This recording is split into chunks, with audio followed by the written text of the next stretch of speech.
Poole, not the kind of place you'd expect to find a supercar manufacturer. You get used to the idea of supercars with Italian accents and sometimes with a German one, but with a Dorset twang? No. Yet this little seaside town that's famous for catching crabs and for its pottery is home to this, the R42, which is a bright new supercar that's aiming to do it all over Ferrari and probably take a pot shot at Lotus too. Now, it's a brave company that would take on building a new car from scratch, a £70,000 supercar, but Spectre have done it.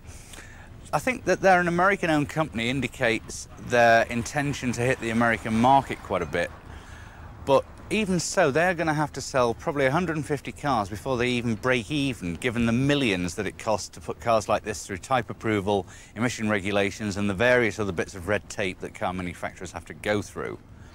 Now, is this car going to be good enough to take on that competition? Really, there's only one way to find out, and that's to drive it and see.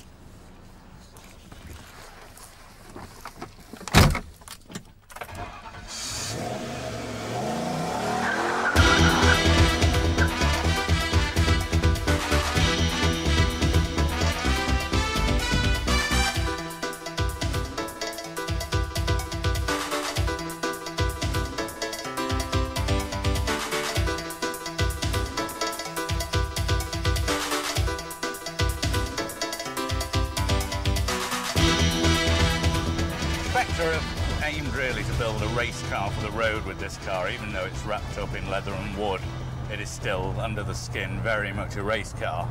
But that doesn't mean it's got to be rock hard. Anyway, that's a common misconception that race cars have rock hard suspension. They don't, they merely have very well controlled body roll, and the body roll on this car is extremely well controlled. By placing the engine fairly far forward in the chassis and putting the seats well back, all of the weight in this car is central, which gives it a delightful neutrality.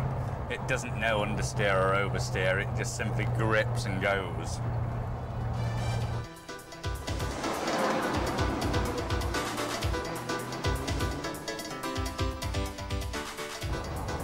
Acceleration on this car is simply awesome.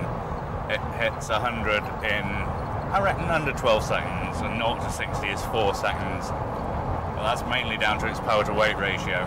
It's also very usable. It's got a flat torque curve, and just basically a huge wave of torque comes rushing in. And if you happen to miss a shift, it doesn't really matter because the torque does all the work. When you find yourself pushing on a little too hard, there are these wonderful competition standard brakes to drag you down, and they can scrub off speed extraordinarily quickly. I braked earlier on a test exercise from around 100 miles an hour to standstill in, what, 200 yards. Despite being sold as a road legal race car, which this undoubtedly is, the car is very, very nicely packaged. It's wrapped in leather and wood, instrumentation's clear, clean, precise, and basically everything that a buyer expects of a hand-built English sports car.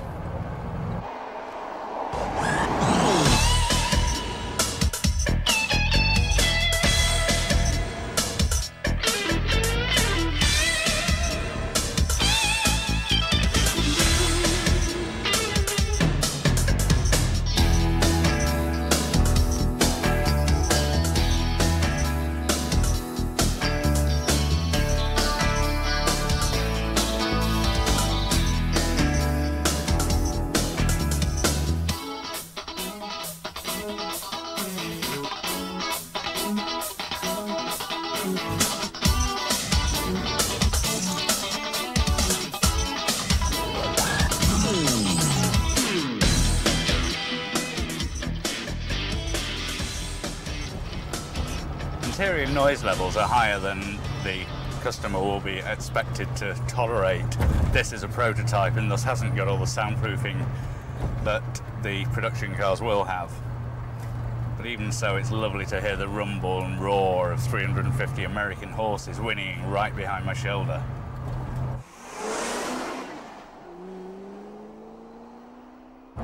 The steering on this car isn't what the customer will get. This is manual it's a bit slow, and at parking speeds is so heavy that you need to be Arnie Schwarzenegger to be able to pull out of a parking lot.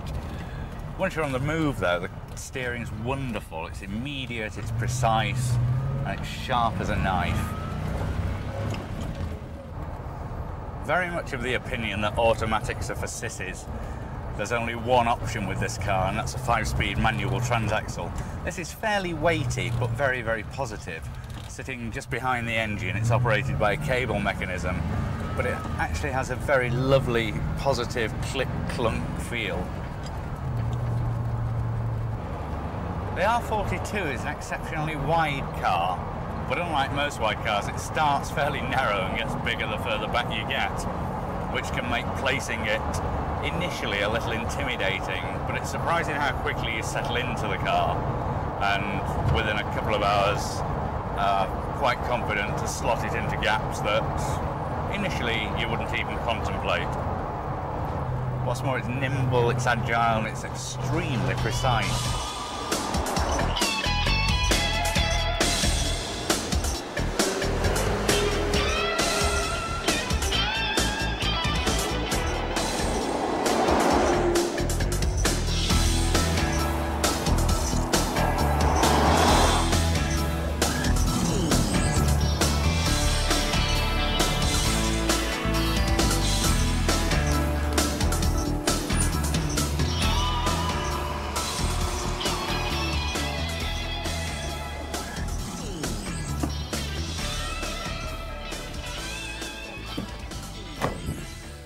If you've ever read The Hitchhiker's Guide to the Galaxy, you might be forgiven for thinking that that's where this car's got its name from. In Douglas Adams' book, 42 is the answer to the question that all of humanity has been asking since time began. It's not the case. Quite simply, good old English interiors, 42 of them was the target height of the car, and R comes from the name Ray Christopher, the man who's designed it. Ray Christopher's background is in race car construction, and there's an awful lot of race car technology gone into this machine. It's got a huge set of disc brakes that wouldn't look out of place on a Le Mans race car. It's got grooves and slots all around the bodywork to make sure that they don't overheat, and to make sure that the huge engine that's in here stays cool enough. There are a couple dozen more slots dotted about the place for that too. Now, I suspect that the kind of person who's going to buy one of these cars isn't going to be doing their own maintenance, so the chances of them opening the bonnet very often are pretty slim. Which is probably just as well, because the bonnet is so huge that it takes 2 people to do it anyway. Excuse me, sir, would you like to come and help me? If you just lift the wheel arch on the other side of the car, I'll open the engine bay.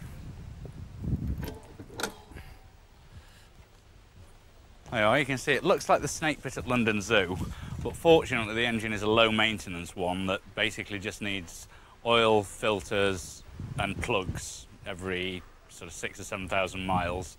And it will run on for the rest of its life untouched.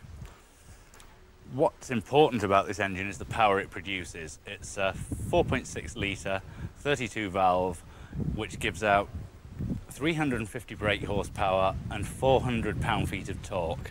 Hook that up to a car that weighs 1,095 kilos, and you've got a recipe for a heck of a lot of fun.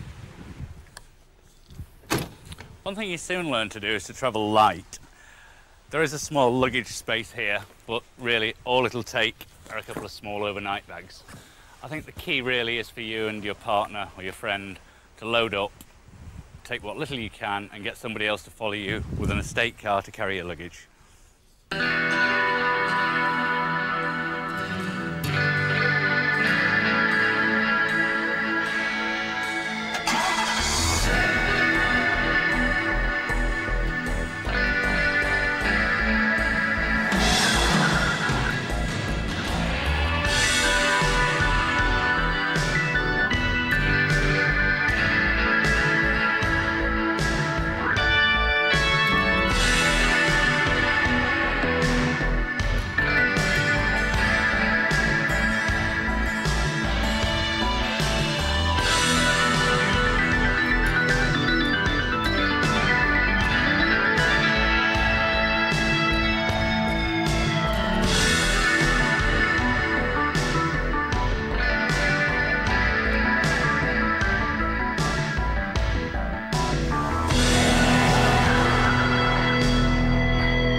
R42 is a fabulous piece of equipment. It's stunning, it's very efficient, and it's not too outrageous. It's also got a very timeless piece of styling. I first saw the sketches for this car more than 3 years ago, and have subsequently seen a couple of scale models, and then 18 months ago the first prototype body shell. And in that time it hasn't dated, it hasn't aged. There have been fairly small changes, but it's remained essentially true to the original design concept, which I thought was right then and I still feel is right now. As to whether it'll succeed, it's a fairly heavily subscribed market, the sort of 75 to 100,000 pound supercar market. You've got Porsche, Ferrari, Lamborghini, Aston Martin, even Lotus heading that way. They're all big players. Spectre haven't got a track record, but my impression of this car is that it really is good enough to cut it. And it's good enough to play with the big boys.